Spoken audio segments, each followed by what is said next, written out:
चलो, Bihar SSC practice set 3 का मैं हम लोग आज प्रैक्टिस कराने जा रहा हूँ। एडिटेरिया का वॉल्यूम 1 है ब्रो। वित्त वर्ष 2021-22 में भारत को किस देश से सर्वाधिक एफडीआई प्राप्त हुआ? क्वेश्चन कर रहा है, ध्यान से पढ़ें।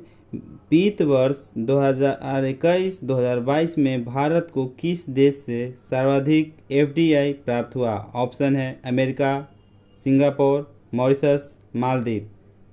इसका राइट आंसर हो जाएगा ऑप्शन बी, सिंगापुर। वित्त वर्ष 2021-22 में भारत को किस देश से सर्वाधिक एफडीआई प्राप्त हुआ? तो सिंगापुर से होगा। क्वेश्चन नंबर 2, वन्य जीवों को कानूनी अधिकार देने वाला दुनिया का पहला देश कौन बना?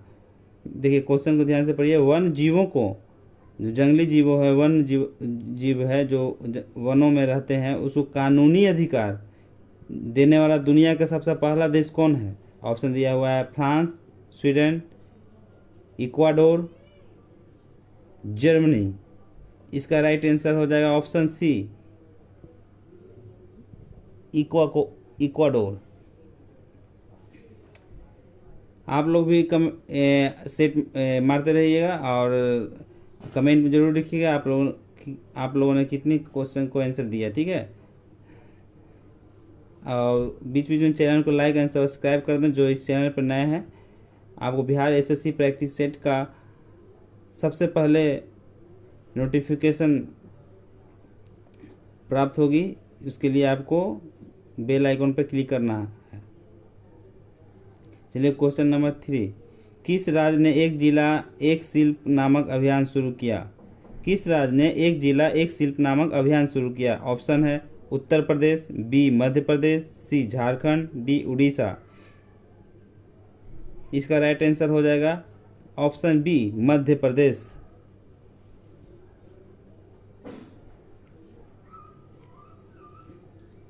वन जीवों को कानूनी अधिकार देने वाला दुनिया का, क्वेश्चन सेकंड पे आते हैं।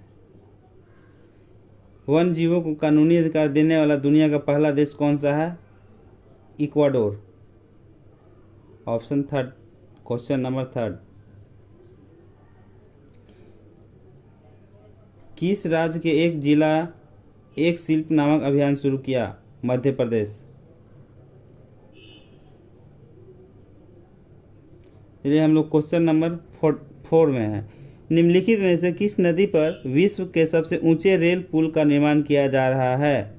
करंट में से आया हुआ है, आप ध्यान से इसे पढ़िएगा। निम्नलिखित में से किस नदी पर विश्व का सबसे ऊंचे रेल पुल का निर्माण किया जा रहा है? ऑप्शन में दिया हुआ है, option A Sutlej, B Ravi, C Chenab, D Sindhu.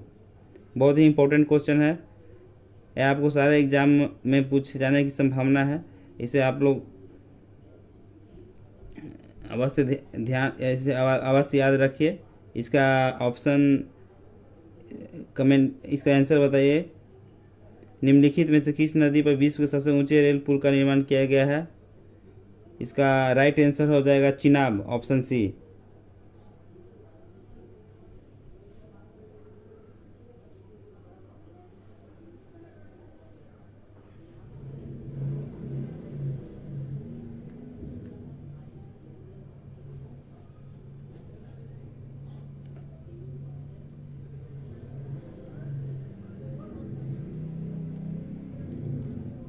चलिए प्रश्न संख्या 5, लोकतंत्र सूचकांक 2021 में भारत का विश्व में कौन सा स्थान प्राप्त हुआ? लोकतंत्र सूचकांक 2021 में भारत का विश्व में कौन सा स्थान प्राप्त हुआ? ऑप्शन 42वां, ऑप्शन बी 44वां, ऑप्शन सी 46वां, ऑप्शन डी 48वां। इसका राइट आंसर हो जाएगा आपको ऑप्शन सी, 46वां स्थान प्राप्त हुआ। लोकतंत्र सूचकांक में 2021 में भारत का विश्व में 46वां स्थान प्राप्त हुआ। विद्युत प्रश्न संख्या 6, विद्युत उत्पादन के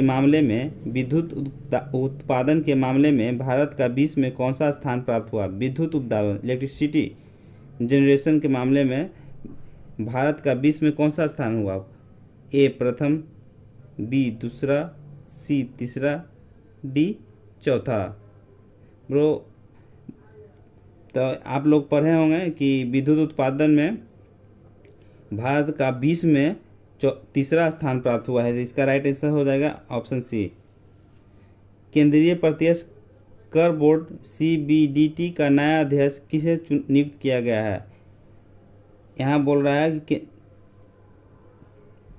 केंद्रीय केंद्रीय प्रत्यक्ष कर बोर्ड सीबीडीटी का नया अध्यक्ष किसे नियुक्त किया गया है? Option A Vinod Singh, option B Sangeeta Singh, option C Shweta Patil, option D Manohar Khanna.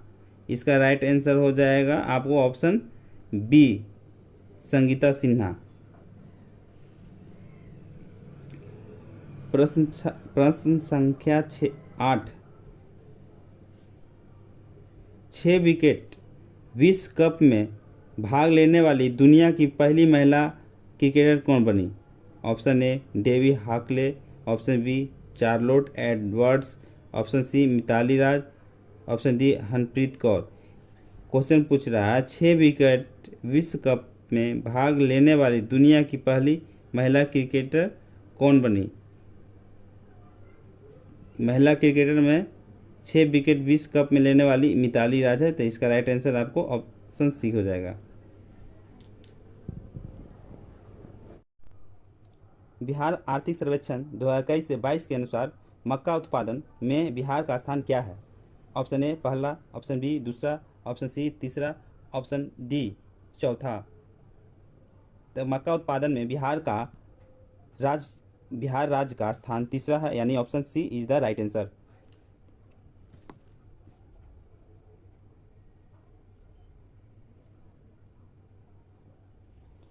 प्रश्न संख्या 10। हाल ही में किस संगठन द्वारा state of world population report जारी किया गया है? State of the world population report किस संगठन के द्वारा जारी किया गया है? Option A World Bank, option B IMF, option C UNICEF, option D UNFPA। State of the population report कौन जारी किया है? हाल ही में उस संगठन का नाम क्या है? इसका राइट आंसर हो जाएगा ऑप्शन डी UNFPA।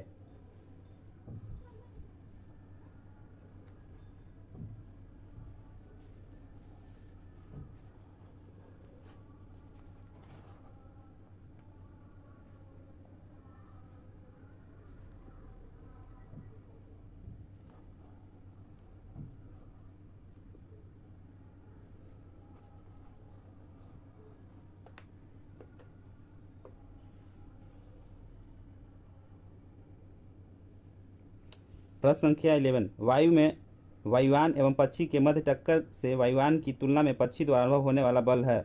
जो एरोप्लेन है, जो वायुयान है एवं पक्षी के मध्य, वायुयान और पक्षी के बीच में जो टक्कर होता है वो वायुयान की तुलना में पक्षी द्वारा अनुभव होने वाला बल है बहुत कम, बी बराबर, सी कम, डी शून्य। तो इसमें न्यूटन का थर्ड लॉ होगा लागू होता है, जिससे कि इसका राइट आंसर बी हो जाएगा बराबर।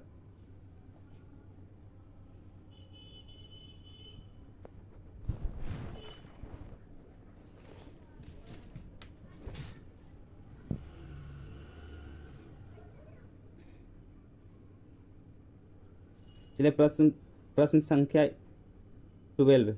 द्रव्यमान 400 किलोग्राम की बंदूक के संवेग की गणना करें जब इसका प्रतिघात का वेग 0.25 मीटर पर सेकेंड होता है। तो इसका आंसर क्या होगा? कह रहा है द्रव्यमान 400 किलोग्राम है, द्रव्यमान 400 किलोग्राम की बंदूक के संवेग की गणना करें। इसके संवेग की गणना करने के लिए कह रहा था। मैं इसको आप लोग इसे सॉल्व कर लीजिएगा, अगर नहीं होगा तो कमेंट में बोलिएगा, मैं आप लोगों को इस सोल्यूशन का PDF प्रोवाइड करा दूंगा टेलीग्राम पे, ठीक, जो कि मेरा टेलीग्राम का चैनल आपको इसके डिस्क्रिप्शन में दिया हुआ है। क्योंकि हम मैथ का प्रॉब्लम या न्यूमेरिकल सॉल्व करेंगे तो इसमें ज़्यादा समय लग जाएगा, वीडियो लंबा हो जाएगा। चलिए मैं इसका आंसर बता देता हूँ, आप लोग बनाकर आप लोग मैच कर लीजिएगा, ठीक है। तो इसका आंसर हो जाएगा 100 kg मीटर पर सेकेंड स्क्वायर।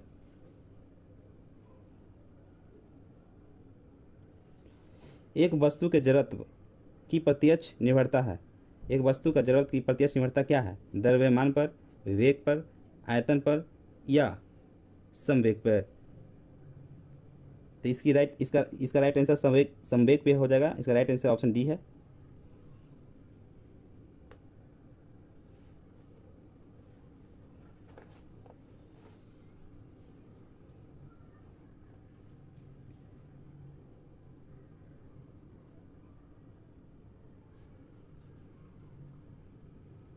चलिए प्रश्न संख्या 14, किस उत्तोलक के लिए यांत्रिक लाभ एक से हमेशा कम होगा? किस उत्तोलक के लिए यांत्रिक लाभ एक से हमेशा कम होगा? किस उत्तोलक के लिए एक से हमेशा कम होगा आंतरिक लाभ? ऑप्शन ए में दिया, जिसमें आल्म भार एवं आयास के बीच हो, जिसमें भार आयास और आल्म के बीच हो, जिसमें आयास आल्म एवं भार के बीच हो। ऑप्शन डी, जिसमें आयास एवं भार एक ही बिंदु पर हो। तो इसका राइट आंसर क्या हो जाएगा? फटाक से कमेंट में बताइए इसका राइट आंसर। जिसमें आयास आल्म एवं भार के बीच हो, इसका right answer option D C हो जाएगा।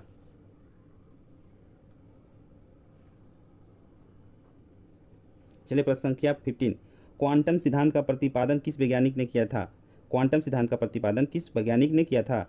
Option A Max Planck, option B Broglie, option B में है de Broglie, option C Moseley, option D Henri Becquerel. चलिए प्रोनाउंसिएशन थोड़ा प्रॉब्लम हो रही है, इसके लिए माफ़ी चाहता हूँ। हेनरी वेक्वेरल। तो इसका राइट आंसर आपका हो जाएगा क्वांटम सिद्धांत प्रतिपादन किस वैज्ञानिक ने किया था? इसका राइट आंसर हो जाएगा option A Max Planck. Quantum सिद्धांत मैक्स प्लैंक नामक विज्ञानी ने प्रतिपादन किया था।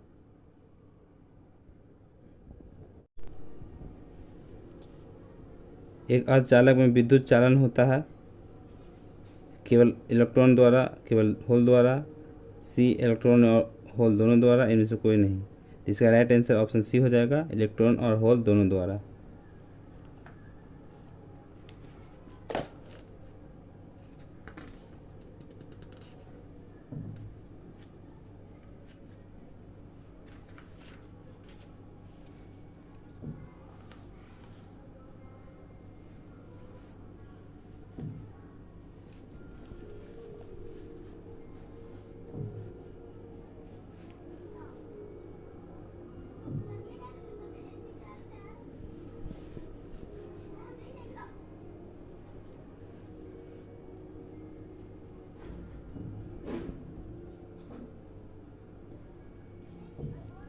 ट्रांसफार्मर में निम्न राशियों में से कौन सी राशि नहीं बदलती?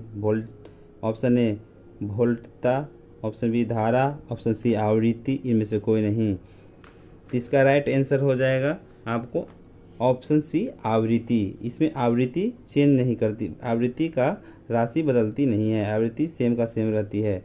बाकी वोल्टता बदल जाती है, धारा बदल जाती है।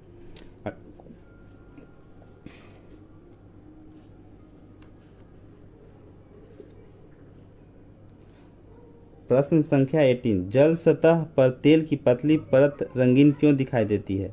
जल सतह पर तेल की पतली परत रंगीन क्यों दिखा देती है? चलिए ऑप्शन में क्या दिखा हुआ? प्रवर्तन के कारण, व्यक्तिकरण के कारण, या विवर्तन के कारण, या ध्रुवीकरण के कारण। इसका राइट आंसर आप लोगों को शायद पता ही, बहुत लोगों को पता होगा, बहुत लोग मार दिए होंगे। इसका राइट आंसर क्या हुआ? तो ये होता है व्यक्तिकरण के कारण। इसका राइट आंसर ऑप्शन बी हो जाएगा, व्यक्तिकरण के कारण।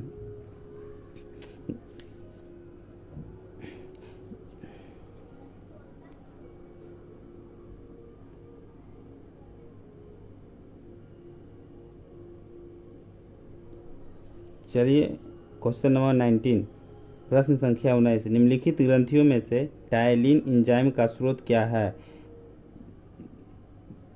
टायलिन एंजाइम का स्रोत क्या है? अनाशय से टायलिन एंजाइम निकलता है, या थायराइड ग्रंथि से, या पीयूष ग्रंथि से, या लार ग्रंथि से।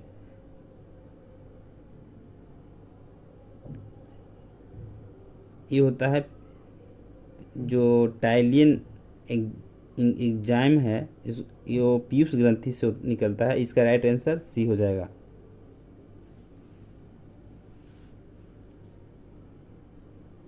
लाइकेन, प्रश्न संख्या 20, लाइकेन में कवक और शैवाल के मध्य सहजीवी संबंध कहलाता है। ऑप्शन ए सेम्टिलिज्म, ऑप्शन बी कार्टिकोल्स, option C saprophytism, option D helotism. इसका राइट आंसर क्या हो जाएगा? इसका राइट आंसर हो जाएगा हेलोटिज्म। लाइकेन में कवक और शैवाल के मध्य सहजीवी संबंध क्या है? हेलोटीज में। इसका राइट आंसर आपको ऑप्शन डी हो जाएगा।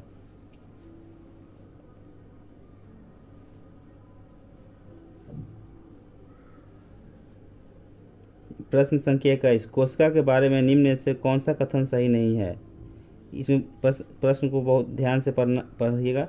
इसमें बोल रहा है, इसमें पूछ रहा है कि कोशिका के बारे में निम्न से कौन सा कथन सही नहीं। इसमें 4 कथन दिए गए, जिनमें से जो सही नहीं है उसको चुनना है। कोशिकाओं का आकार और अमाप विशिष्ट कार्यों से संबंधित होते हैं, ऑप्शन ए। ऑप्शन बी, कुछ कोशिकाओं के बदलते आकार होते हैं, कुछ कोशिकाओं के बदलते आकार होते हैं। सी, प्रत्येक कोशिका में निष्पादन की अपनी क्षमता होती है। ऑप्शन डी, सभी शरीर ऊतकों में एक ही प्रकार की कोशिका विद्यमान है। इसका राइट आंसर क्या हो जाएगा? इसका राइट आंसर हो जाएगा ऑप्शन डी, सभी शरीर ऊतकों में एक ही प्रकार की कोशिका विद्यमान है। इसका राइट आंसर ऑप्शन डी हो जाएगा।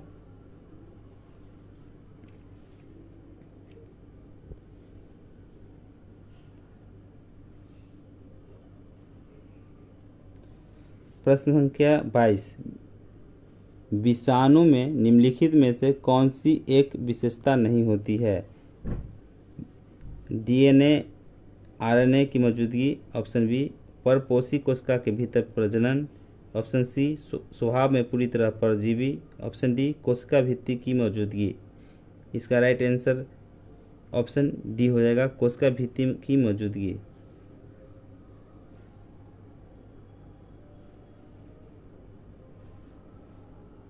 ट्रेकोमा एक प्रकार का नेत्र रोग है जो ब्लैंक्स द्वारा होता है। इस ब्लैंक्स को भरना है ब्रो। ट्रेकोमा जो नेत्र रोग है वो किसके कारण होता है? विषाणु कारण, फंगस कारण, जीवाणु कारण या प्रोटोजोआ के कारण। ये जो ट्रेकोमा एक प्रकार का नेत्र रोग है वो जीवाणु के कारण होता है। तो इसका राइट आंसर ऑप्शन बी हो जाएगा।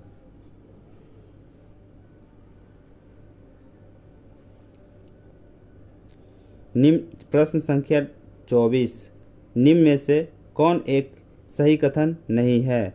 टमाटर में लाल रंग का कारण लाइकोपीन होता है, सही है। सेब का लाल रंग का कारण एंथोसायानिन होता है, सही है। लाल मिर्च के लाल होने के कारण कैप्सेसिन होता है, सही है। पपीते के पीले रंग के कारण सोलोलिन होता है। ये गलत आंसर है ब्रो, इसमें कथन सही नहीं। इसका राइट आंसर ऑप्शन डी हो जाएगा। 25, प्रश्न संख्या 25, निम्नलिखित में कौन एक सही सुलेमित है?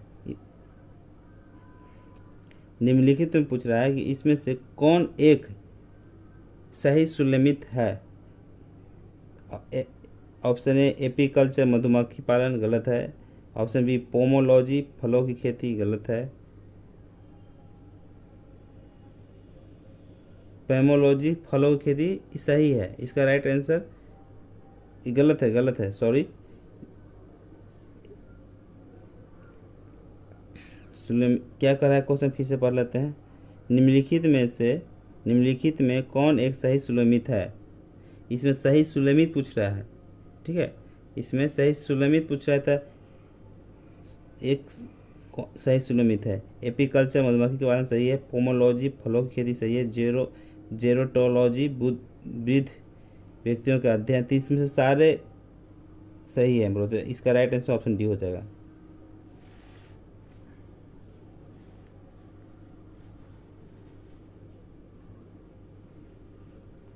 प्रश्न संख्या 26,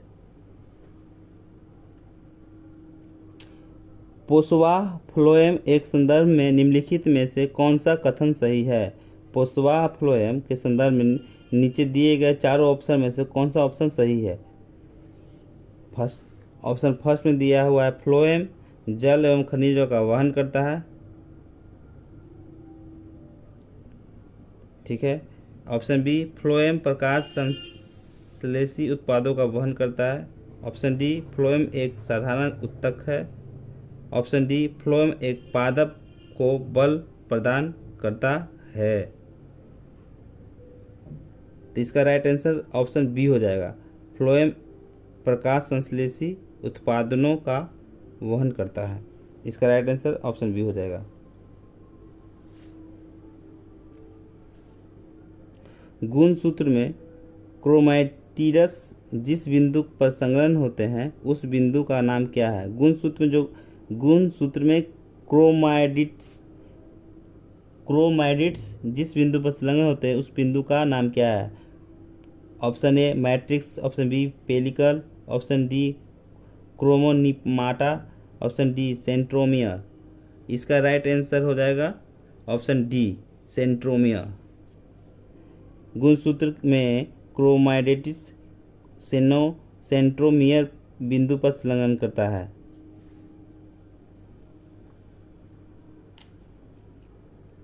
भ्रूण को एक विशेष ऊतक की सहायता से मां के रक्त में पोषण प्राप्त होता है। ऑप्शन ए गर्भनाल, ऑप्शन बी गर्भाशय गिरवा, option C fallopian tube, option D गर्भाशय। इसका राइट आंसर हो जाएगा ऑप्शन ए गर्भनाल। निम्नलिखित में से किस संस्था का संबंध एम्बर बॉक्स, ब्लू बॉक्स और ग्रीन बॉक्स से है? प्रश्न कह रहा है दिए हुए ऑप्शन में से किस संस्था का संबंध एम्बर बॉक्स, ब्लू बॉक्स और ग्रीन बॉक्स से है? Option WTO, option B AARC, option C UNFCCC, option D FDA। तो इसका राइट आंसर होगा WTO।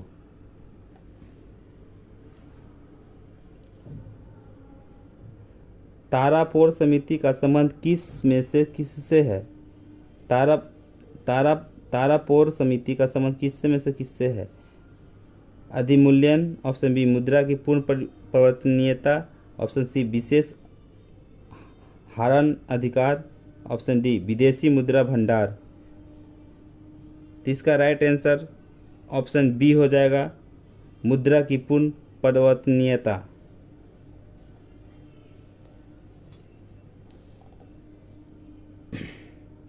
किस समिति की सिफारिश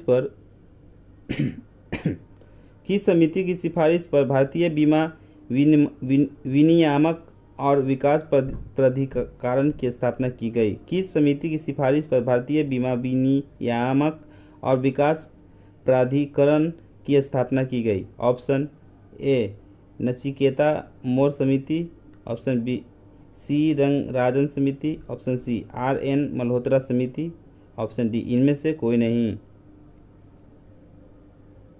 इसका राइट आंसर हो जाएगा RN मल्होत्रा समिति, option C is the right answer.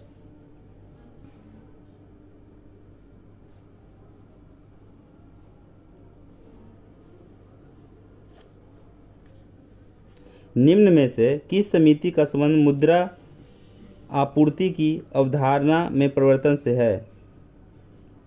Option A Urjit Patel समिति, ऑप्शन बी सी रंगराजन समिति, ऑप्शन सी YV रेड्डी समिति, ऑप्शन डी मनमोहन सिंह समिति। निम्न में से किस समिति का संबंध मुद्रा आपूर्ति की अवधारणा से है? इसका राइट आंसर हो जाएगा रेड्डी समिति यानी YV रेड्डी समिति, option C is the right answer.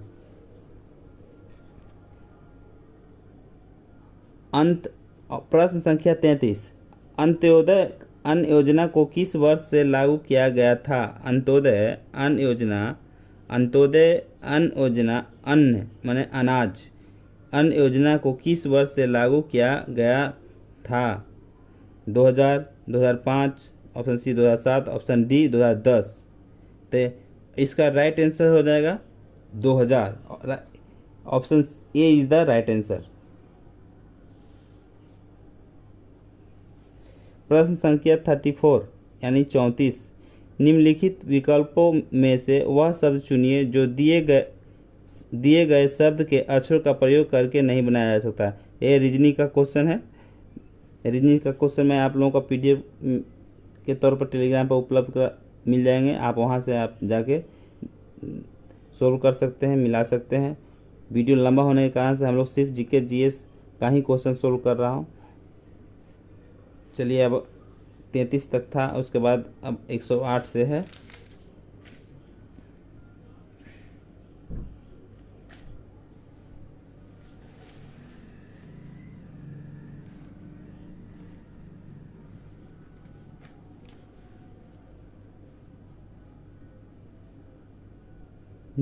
प्रश्न संख्या 108,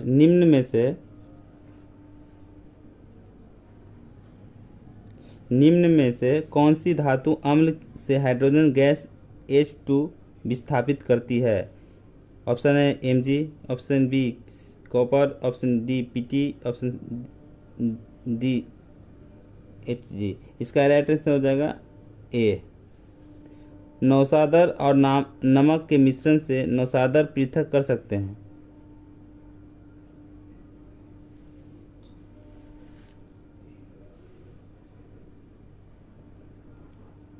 निम्न में से कौन सी धातु अम्ल से हाइड्रोजन गैस H2 विस्थापित करती है? तो option A is the right answer, magnesium Mg। नौसादर और नमक के मिश्रण से नौसादर पृथक कर सकते हैं। चुंबक द्वारा, ऑप्शन बी आसवन द्वारा, ऑप्शन सी ऊर्ध्वपातन द्वारा, ऑप्शन डी छानकर। नौसादर और नमक के मिश्रण से नौसादर पृथक कर सकते हैं।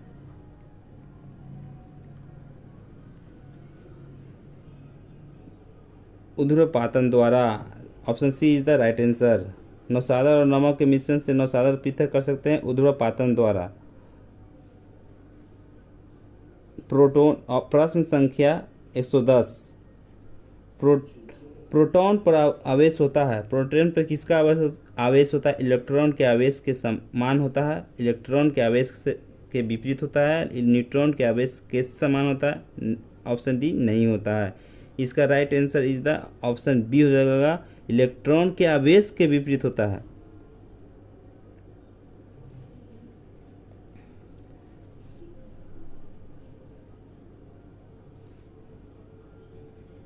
प्रश्न संख्या 111, निम्नलिखित में से कौन एक यौगिक के तुलनायकी भार और आणविक भार समान होता है? प्रश्न संख्या 11 का निम्नलिखित में से कौन से एक यौगिक के तुल्यांकी भार और आणविक भार समान होता है?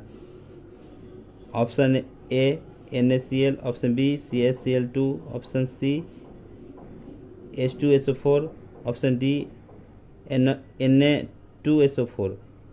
इसका राइट आंसर क्या हो जाएगा? निम्नलिखित में से कौन से एक यौगिक तुल्यांकी भार और आणविक भार का समान होता है यानी कि बराबर होता है। इनमें NaCl का यौगिक तुल्यांकी भार और आणविक भार समान होता है। इसका राइट आंसर द ए हो जाएगा। प्रश्न संख्या 112, श्वेत फास्फोरस अंधेरे में किस कारण से दीप्त होता है? ऑप्शन ए अक्रिस्टलीय अभिलक्षण के कारण, मंद ऑक्सीकरण के कारण, उच्च ज्वलन ताप के कारण, विद्युत के उत्तम सुचालक गुण के कारण। श्वेत फास्फोरस अंधेरे में किस कारण से दीप्त होता है? जल्दी आंसर मारिए। प्रश्न संख्या 113, किसी शुष्क सेल में विद्युत का उत्पादन कैसे होता है? किसी शुष्क सेल में विद्युत का उत्पादन कैसे होता है? ऑप्शन ए रासायनिक ऊर्जा से होता है, ऑप्शन बी ऊष्मीय ऊर्जा से होता है, ऑप्शन सी यांत्रिक ऊर्जा से होता है, ऑप्शन डी नाभिकीय ऊर्जा से होता है। इसका राइट आंसर क्या हो जाएगा? इसका राइट आंसर रासायनिक ऊर्जा से होता है। इसका option A is the right answer. बहुत ही इंपॉर्टेंट क्वेश्चन है साइंस का, आप लोग इसे प्रैक्टिस करते रहिएगा। और ऐसे जानकारी वाले वीडियो के लिए ऐसे Bihar SSC CGL practice set जो हम लोग एक वीडियो में एक सेट कंप्लीट कर चुका हूं, जो कि इसका सेट 1 2 आपको मिल जाएगा, अपलोड किया हुआ है। ये सेट प्रैक्टिस सेट नंबर 3 है, एडिटोरिया का वॉल्यूम 1 का। और आप लोग चैनल पर नए हैं तो सब्सक्राइब और बेल आइकन प्रेस करें सबसे पहले वीडियो पाने के लिए। चलिए प्रश्न संख्या 114, निम्नलिखित में से कौन सा युग्म सुलेमित है? ऑप्शन ए सिल्वर आयोडाइड से है horn silver. Option B silver chloride कृत्रिम वर्षा। ऑप्शन सी जिंक फॉस्फाइड चूहे का विष। Option D zinc sulphide philosopher wool. इसका राइट आंसर क्या हो जाएगा? Silver iodide horn silver. इसका राइट आंसर ए हो जाए। A is the right answer. प्रश्न संख्या 115, निम्नलिखित में से कौन सुलेमित नहीं है? ए प्रथम विश्व जलवायु सम्मेलन 1969। ऑप्शन बी प्रथम पृथ्वी शिखर सम्मेलन एजेंडा 21। ऑप्शन सी पृथ्वी शिखर सम्मेलन +5 1997। ऑप्शन डी कार्बन व्यापार मॉन्ट्रियल प्रोटोकॉल। इसका राइट आंसर क्या हो जाएगा? इसका राइट आंसर हो जाएगा कार्बन व्यापार, जो कि मॉन्ट्रियल प्रोटोकॉल से सम्मिलित है।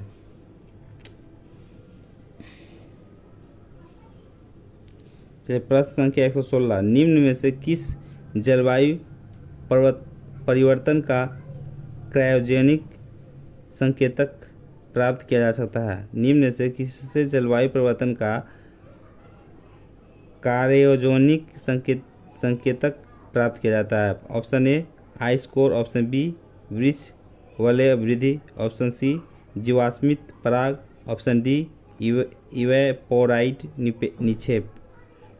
इसका राइट आंसर क्या हो जाएगा?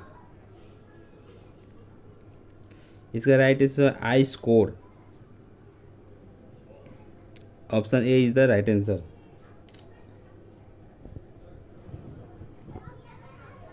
प्रश्न संख्या 117, जल प्रदूषण निवारण नियंत्रण अधिनियम किस वर्ष लागू किया गया? Option A 1972। Option B 1974। Option C 1980। Option D 1982। चलिए इसका राइट आंसर क्या हो जाएगा? जल प्रदूषण निवारण तथा नियंत्रण अधिनियम किस वर्ष लागू हुआ? किस वर्ष लागू हुआ? दोस्तों आप इसको मारिए, बहुत ही इम्पोर्टेंट क्वेश्चन है, इसे आप लोग हमेशा याद रखें, प्रैक्टिस करते रहें।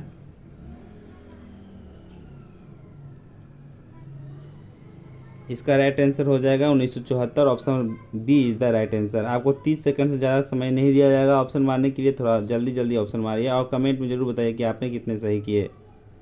118 के प्रश्न संख्या 118 में पॉलीथीन की थैलियों को नष्ट नहीं किया जा सकता क्योंकि वे बनी होती है। पॉलीथीन की थैलियों को नष्ट नहीं किया जाता क्योंकि वो बनी होती है। क्या चीज़ से बनी होती है पॉलीथीन जिसे को नष्ट नहीं किया जा सकता? जैसे कि ऑप्शन में आप देख रहे हैं, ऑप्शन ए प्रोटीन से बना होता है। ऑप्शन बी आइसोमर से बना होता है। ऑप्शन बी पॉलीमर से बना होता है। ऑप्शन डी न टूटने वाले अणुओं से बना होता है। चलिए आपको 30 सेकंड से ज़्यादा का समय नहीं दिया जाएगा, 30 सेकंड के अंदर में आपको आंसर करा दी जाएगी। तो इसका राइट आंसर हो जाएगा पॉलीमर से। पॉलीथीन की थैलियाँ जो बना होता है वो पॉलीमर से बना होता है। इसका सी इज़ द राइट आंसर।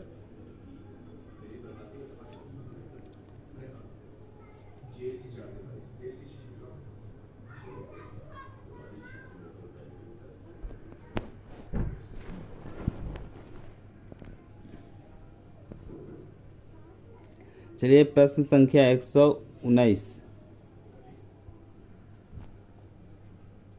अंतर्राष्ट्रीय अम्ल वर्षा सूचना केंद्र कहाँ स्थापित है? अंतर्राष्ट्रीय अम्ल वर्षा सूचना केंद्र कहाँ स्थापित है? A Berlin, B Oslo, C Osaka, D Manchester. Berlin, Oslo, Osaka, D Manchester.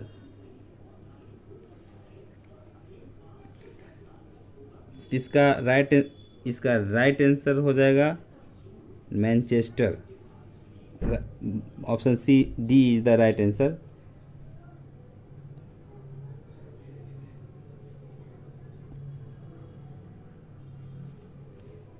Computer साक्षरता दिवस कब मनाया जाता है?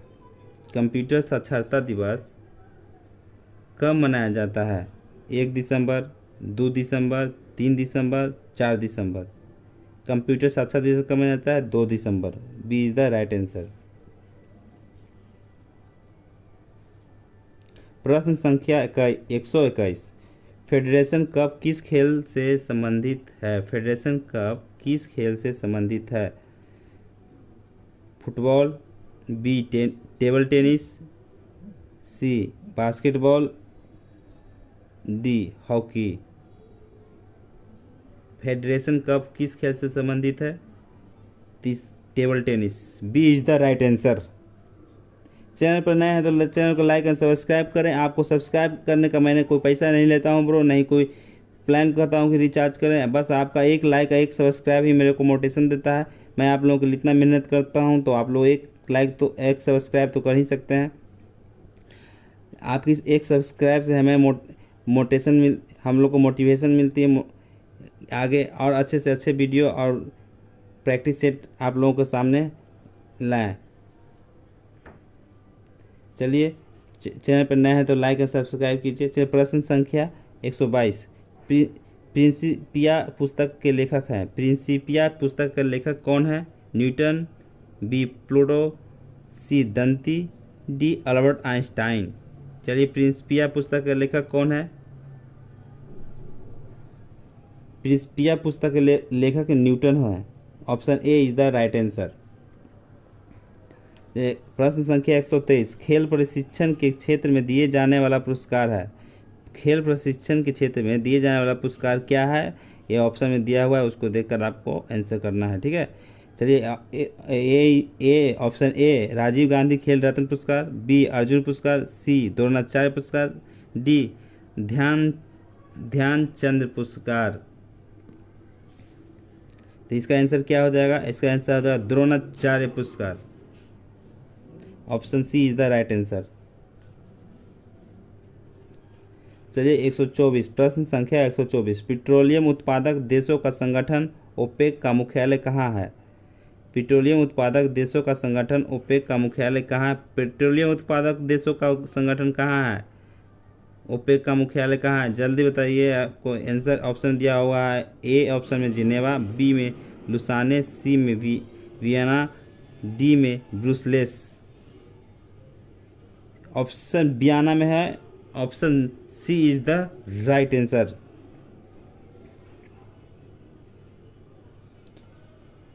चलिए, प्रश्न संख्या 125। निम्नलिखित में से कौन सा गांधी जी के विचारों को गांधीवादी समाजवाद का शीर्ष माना जाता है? निम्नलिखित में से कौन सा गांधीवादी के विचारों को गांधीवादी समाजवाद का भी शीर्ष माना जाता है? Satyagraha, option A satyagraha, option B ahimsa, option C swaraj, option D sarvodaya. बहुत ही इंपॉर्टेंट क्वेश्चन है, बहुत सारे एग्जाम में इसको पूछा गया है और इसमें भी बहुत सारे चांसेस है। गांधी से भी 2-4 प्रश्न रहते हैं। वेरी इंपॉर्टेंट क्वेश्चन है। निम्नलिखित में से कौन सा गांधी जी के विचारों को गांधीवादी समाजवाद का शीर्ष माना जाता है? सत्याग्रह, अहिंसा, स्वराज, सर्वोदय। तो गांधी जी के विचार है वो गांधीवादी का समाजवाद शीर्ष बनता है अहिंसा का। चलिए, प्रश्न संख्या 126। 1870 ईस्वी में पूना सार्वजनिक सभा का स्थापना किसने की थी? 1870 ईस्वी में पूना सार्वजनिक सभा की स्थापना किसने की थी? Option A Gopal Krishna Gokhale, option B Bal Gangadhar Tilak, option C Mahadev Govind Ranade, option D Dadabhai Naoroji. तो इसका राइट आंसर ऑप्शन सी हो जाएगा। महादेव गोविंद रानाडे ने 1870 ईस्वी में पूना सार्वजनिक सभा की स्थापना की थी। तो इसका सी इज द राइट आंसर।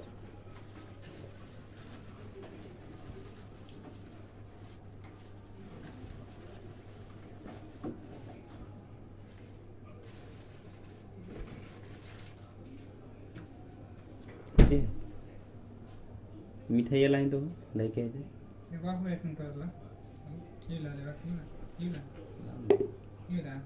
भैया लेते हैं। फिर प्रश्न संख्या 127। हर्यक वंश के किस शासक को कुनिक कहा जाता था?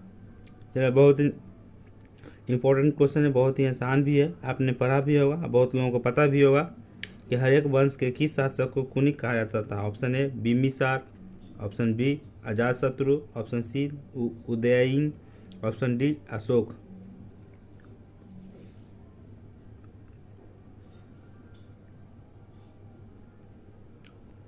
तो इसका राइट आंसर क्या हो जाएगा? अशोक।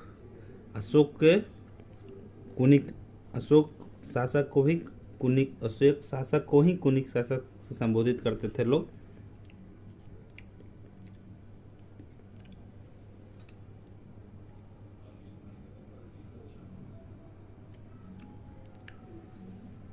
निम्नलिखित में से किसकी, प्रश्न संख्या 128, निम्नलिखित में से किसकी शासन व्यवस्था गणतांत्रिक नहीं थी?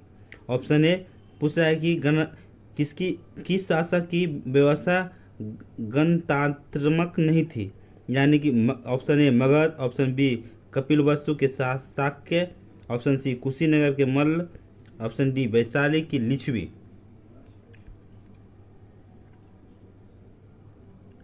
इसका राइट आंसर क्या हो जाएगा? इसको जल्दी मारिए, आपको 30 सेकंड से ज़्यादा समय नहीं दी जाएगी। इसका राइट आंसर हो जाएगा मगध। मगध का शासक का व्यवस्था गणतांत्रिक नहीं था। बाकी कपिलवस्तु के शाक्य गणतांत्रिक था, कुशीनगर के मल्ल के शासक गणतांत्रिक था, वैशाली की लिच्छवी का शासन गणतांत्रिक था। इसमें option A is the right answer.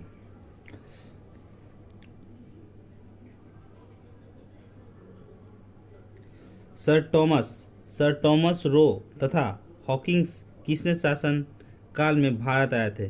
Sir Thomas Roe तथा हॉकिंस किसके शासन काल में भारत आए थे?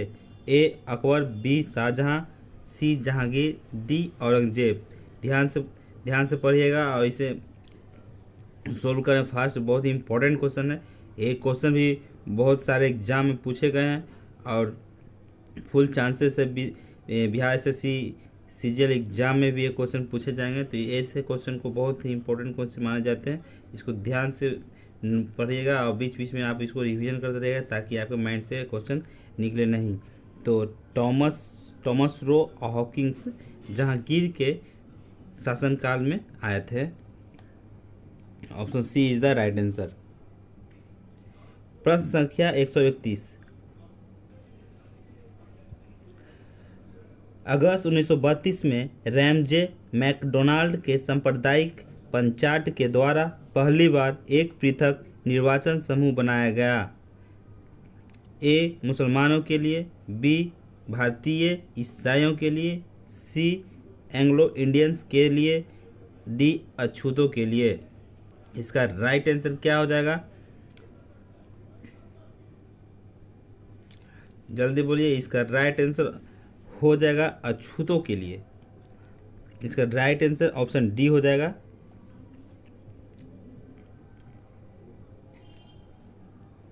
चलिए, प्रश्न संख्या 132। अंग्रेजों ने श्रीरंगपट्टनम की संधि किसके साथ की थी? अंग्रेजों ने श्रीरंगपट्टनम की संधि किसके साथ की थी? टीपू सुल्तान, ऑप्शन ए में दिया हुआ Tipu Sultan, option B Hyder Ali, option C Devraj, option D Nandraj.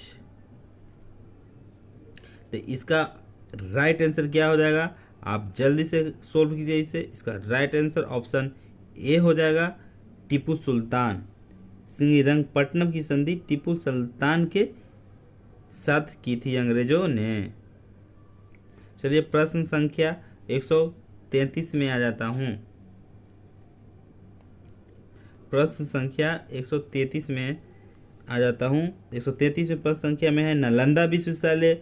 Nalanda विश्वविद्यालय की स्थापना किसके शासनकाल में की गई थी? ऑप्शन ए कुमारगुप्त प्रथम, option B Dharmapala, option C Harshavardhana, option D Skandagupta. बहुत ही वेरी इंपॉर्टेंट क्वेश्चन है, बिहार से पूछा गया। नालंदा विश्वविद्यालय की स्थापना किसके शासनकाल में की गई थी? कुमारगुप्त, धर्मगुप्त, हर्षवर्धन, स्कंदगुप्त। नालंदा विश्वविद्यालय की स्थापना कुमारगुप्त प्रथम के शासनकाल में की गई थी। Option A is the right answer. Very important question है।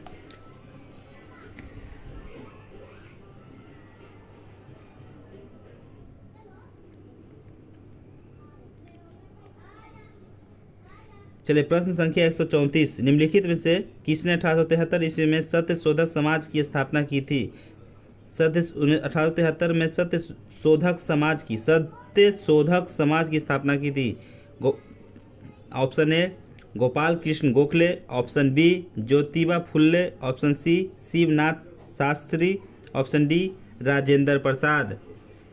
इसका राइट आंसर क्या हो जाएगा? इसका राइट आंसर हो जाएगा ज्योतिबा फुल्ले। 1873 ईस्वी में सत्य शोधक समाज की स्थापना ज्योतिबा फुले ने किया था। इसका B is the right answer. प्रश्न संख्या 135, विश्व ग्लोबल का निर्माता है। विश्व ग्लोबल का निर्माता कौन है? Option A Anaximander, option B Martin Behaim, option C Strabo, option D Hecataeus. इसका राइट आंसर क्या हो जाएगा? इसका राइट आंसर हो जाएगा Martin Behaim. Option B is the right answer. आप चैनल पर नए हैं तो लाइक एंड सब्सक्राइब करें, बेल आइकन को प्रेस करें सबसे पहले वीडियो देखने के लिए। आपकी सिर्फ एक लाइक एंड सब्सक्राइब हम लोग को बहुत मोटिवेशन देता है, ताकि हम लोग आगे मेहनत करके आप लोग के लिए वीडियो लाता हूँ। तो चैनल पर नए हैं तो लाइक एंड सब्सक्राइब जरूर करें। चलिए प्रश्न संख्या 136, पृथ्वी सूर्य के सबसे नज़दीक होती है। पृथ्वी सूर्य के सबसे नज़दीक कब होती है? किस डेट में होती है? किस मंथ में होती है? आपको बताना है। जैसे ऑप्शन ए में है 3 जनवरी, ऑप्शन बी में है 3 जुलाई, ऑप्शन सी में है 4 जनवरी, ऑप्शन डी में है 4 जुलाई। इसका राइट आंसर क्या हो जाएगा? इसका राइट आंसर हो जाएगा ऑप्शन ए 3 जनवरी।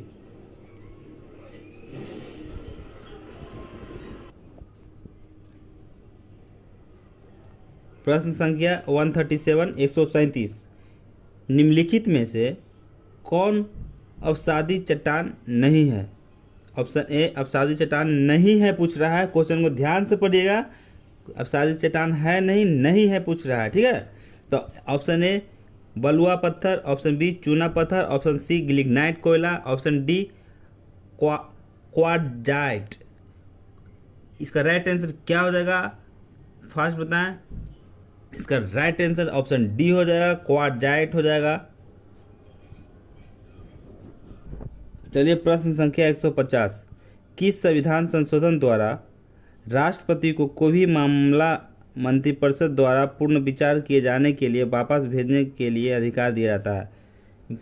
प्रश्न कर रहा है, प्रश्न को ध्यान से पढ़िएगा। देखिए, किस संविधान संशोधन द्वारा राष्ट्रपति को कोई भी मामला मंत्रिपरिषद द्वारा पूर्ण विचार किए जाने के लिए वापस भेजने के लिए अधिकार दिया गया है? ऑप्शन ए 42वें संविधान संशोधन अधिनियम, ऑप्शन बी 44वें संविधान संशोधन, ऑप्शन सी 48वें संविधान संशोधन, ऑप्शन डी 52वें संविधान संशोधन। इसका राइट आंसर क्या हो जाएगा? इसका राइट आंसर हो जाएगा 44वें संविधान संशोधन अधिनियम के तहत। Option B is the right answer. Option B is the right answer. आप चैनल पर नए हैं तो लाइक एंड सब्सक्राइब करें। एक मोटिवेशन आप एक सब्सक्राइब आपका एक सब्सक्राइब हमें आगे वीडियो बनाने के लिए मोटिवेट करती है। तो मेरे वीडियो देखने के लिए थैंक यू। आप मन लगा कर पढ़ें, यूटिरिया का प्रैक्टिस सेट से आप रिवीजन करते रहें। Thank you. मिलते हैं अगले सेट के साथ।